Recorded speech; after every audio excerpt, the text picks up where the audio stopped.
అంటే ఎన్ని రెఫరెన్స్లు చూపిస్తే చాలా టైం పట్టేస్తుందని మామూలుగా మీకు చెప్పుకుంటూ వెళ్ళిపోతున్నాను. ఓకే, నూతన సంవత్సరపు వర్తమానాల్లో 3వ పాఠం అండి ఇది. ఈ 3వ పాఠంలో 4 భాగాలు ఉన్నాయి. మొదటి భాగం మాత్రం ఇప్పుడు చెప్పి మిగిలిన 3 భాగాలు వచ్చే ఆదివారం చెప్తాను. ఓకేనా? న్యూ ఇయర్ స్పెషల్ మెసేజ్లో దేవునికి కృతజ్ఞతలు తెలుపుటలో 4 విధానములు, 4 పద్ధతులు. దేవునికి కృతజ్ఞతాస్తుతులు చెల్లించటమే క్రీస్తు నామమును దేవుని యొక్క చిత్తము. దేవుని చిత్తం జరిగించేవాడే నిరంతరం నిలిచును. దేవుని చిత్తము ప్రకారం చేయువాడే పరలోక రాజ్యంలో ప్రవేశించినాడు. దేవునికి కృతజ్ఞతాస్తుతులు అనేది తెలియజేయాలి. మనందరికీ తెలుసు ఎలా తెలియజేయాలి, ఎన్ని విధాలుగా తెలియజేయాలి. అర్థమైందండి నేను చెప్పింది? దేవునికి కృతజ్ఞతలు ఎలా తెలియాలి. న్యూ ఇయర్ స్పెషల్ మెసేజ్ అనమాట. మొత్తం దీంట్లో 3వ పార్ట్లో 4 భాగాలు ఉంటాయి.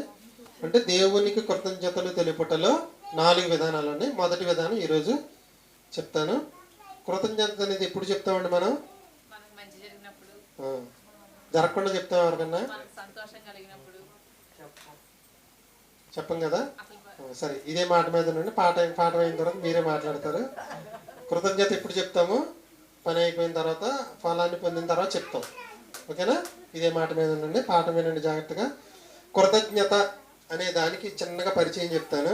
నిర్వచనం ఏంటంటే, కృతజ్ఞత అనేది ఇతరులు చేసిన మేలును గుర్తించి హృదయపూర్వకంగా థ్యాంక్స్ తెలియజేయడం లేదా కృతజ్ఞత తెలియజేయడం. మరొకసారి, కృతజ్ఞత అనే దానికి నిర్వచనం ఏంటంటే, ఇతరులు చేసిన మేలును గుర్తించి హృదయపూర్వకంగా కృతజ్ఞత తెలియజేసే గుణము. ఇతరులు మనకు చేసిన మేలును గుర్తించి హృదయపూర్వకంగా కృతజ్ఞతలు తెలియజేయాలి. కృతజ్ఞత వ్యక్తపరచడం వల్ల మనసులో సంతోషము మరియు సానుకూల భావన అనేది పెరుగుతుంది. కృతజ్ఞత అనేది చిన్న సహాయం నుంచి పెద్ద సహాయం వరకు అన్నింటికీ వర్తిస్తుంది. చిన్న బల్బు మొక్కిచ్చినా థ్యాంక్స్ చెప్పచ్చు,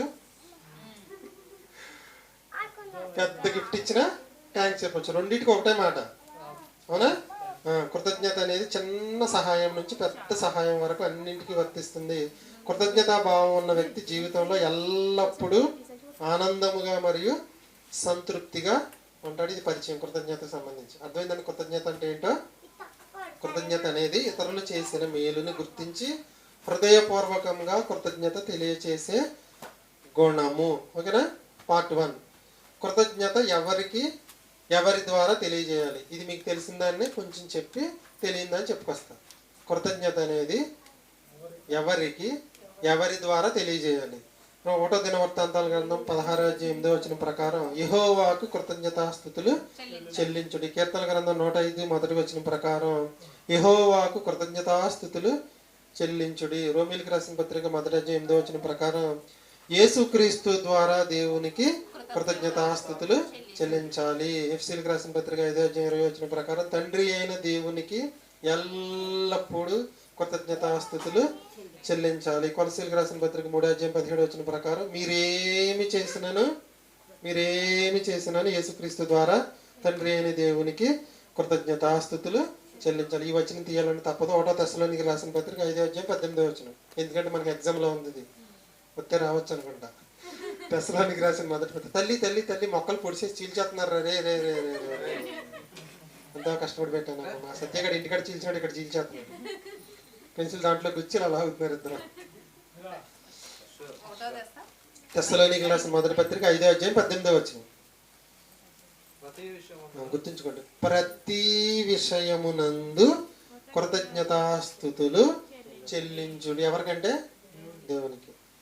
తండ్రి, చక్కగా వచ్చి ఇక్కడ కూర్చున్నాను. మనసులో చెప్పేసుకోవచ్చండి, నీకు థ్యాంక్స్ తండ్రి, లేదా నీకు కృతజ్ఞత తండ్రి అంటే కుదరదు. మళ్ళీ క్రీస్తు నామమును ఈ ప్రార్థన అడుగుతున్నావు తండ్రి అన్నట్టుగా క్రీస్తు నామమును నీకు కృతజ్ఞతలు తెలియజేస్తున్నావు అనాలి.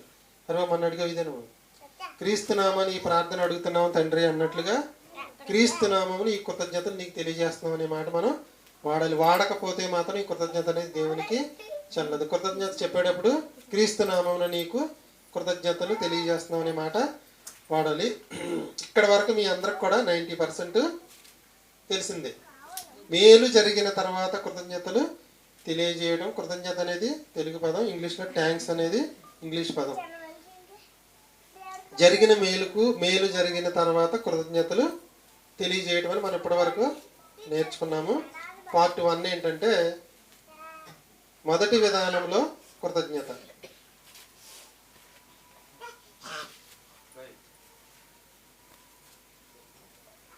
ఒకసారి ఆఫ్ చేస్తాను. ఇది చెప్పేసుకుని ముగించేసుకుని వెళ్ళిపోదామండి మనం.